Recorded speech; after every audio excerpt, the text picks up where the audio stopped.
All right. So, hello everyone, and I would like to take this time to showcase Clinic One.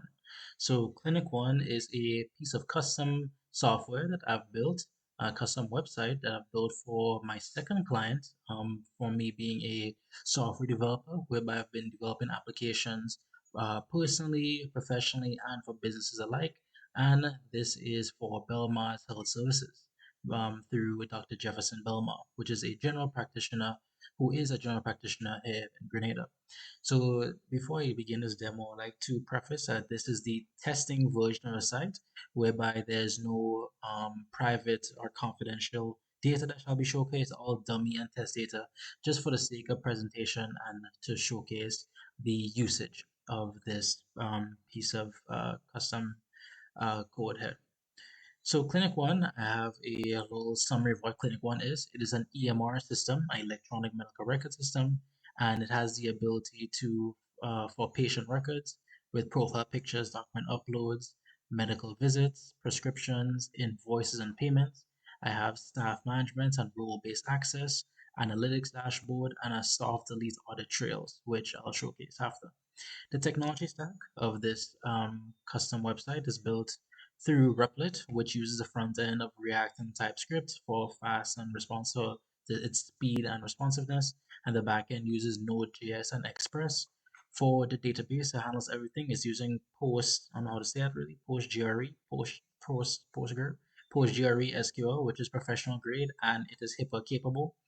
The security uses HTTPS encryption, role-based access, and Replit authentication. The design made sure for it to be modern, fluent, as well as accessible, just so all the information is exactly where you need it without having to search for bits of information. And the platform, I use Replit auto-scale deployment through the infrastructure of the Google Cloud Platform. So showcase net, I'll showcase all the features. So let's start with the patients. So start with the patients, you would start by adding in the patient's name. I'll just do an autofill here. The patient's name and the last name. You would be able to put their date of birth. There you select their gender, occupation, place of occupation, their different ways for contact, work phone, cell phone, email, address, the mailing address, the allergies. I'll just add some data here. Um, and then for the chronic conditions, I made these two checkboxes. So you could say they have hypertension and heart disease, the accommodations. You then have the symptoms, but say have chest pain and they're having some fatigue. The surgeries, immunizations, and present medications. You could then put the toxic habits, whether they smoke or they drink. You'll then be able to add the next of kin and fill out information about their next of kin as well. Once you save this, you've now successfully created a patient.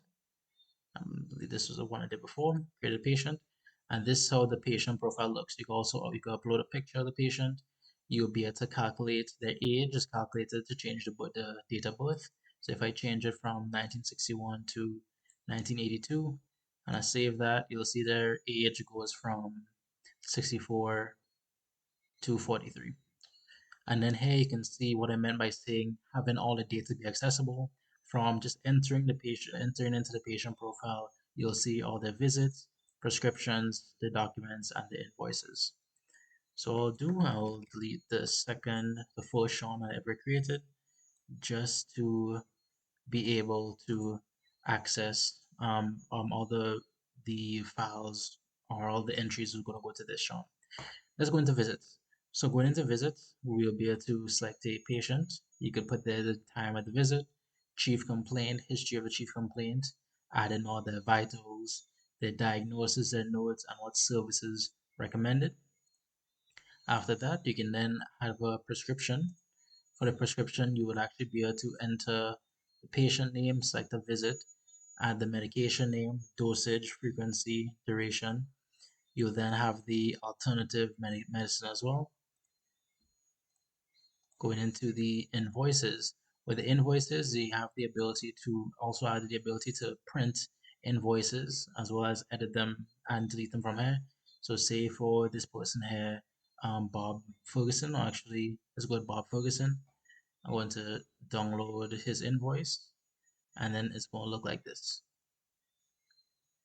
Have a custom PDF form with the person's name on top, invoice, and everything that they're being invoiced for. Next, I'm going to showcase the inventory system.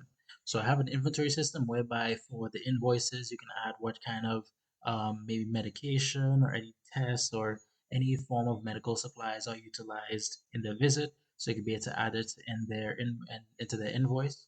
You would also be able to edit the stock. You can edit the stock. You can add more and adjust the quantity that's stored. And you can also create customized sick leave certificates. So I'm going to create one for myself. You have the name of the certificate, say sick leave for Sean. This date, you can then select, you can then add in the patient name, say the person is medically unfit for work, set the sick leave date from this Sunday to next week Sunday. Nature of illness, he hurt his ankle. And then say you're going to reasonable prospect of recovery. So when you create this sick leave certificate, you can then download the sick leave certificate, and then this is how it looks. Looks like this. So essentially, and then you go to reports and analytics. You can see the visit trends, the top medications, the patient demographics, and then we come to staff.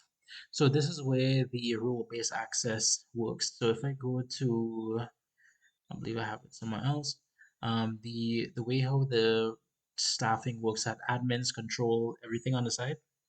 Doctors have the ability to do nearly everything except for deleting patients.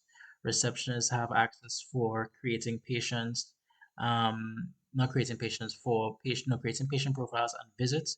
However, they cannot edit it, meaning that a receptionist cannot actually go in and view confidential data, or even delete anything of that nature. The next thing is for security. I added a role-based access through the database. So if I were to take I could take the dev link here, and I could go and sign in. So this is the landing page of the site. This is if someone logs in, this is what they're going to see. I go into sign in, and then I could utilize one that I've used already. So say I'm going to use my 29 Gmail.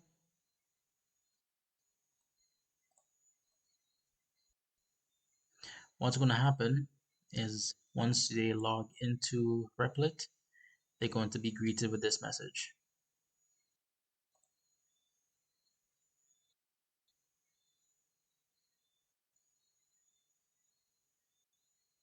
Okay, they're greeted with this message, account pending approval.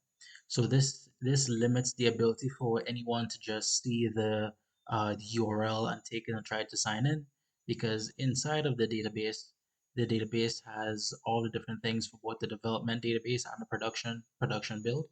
For the development database, I would be able to see all of the, go to overview.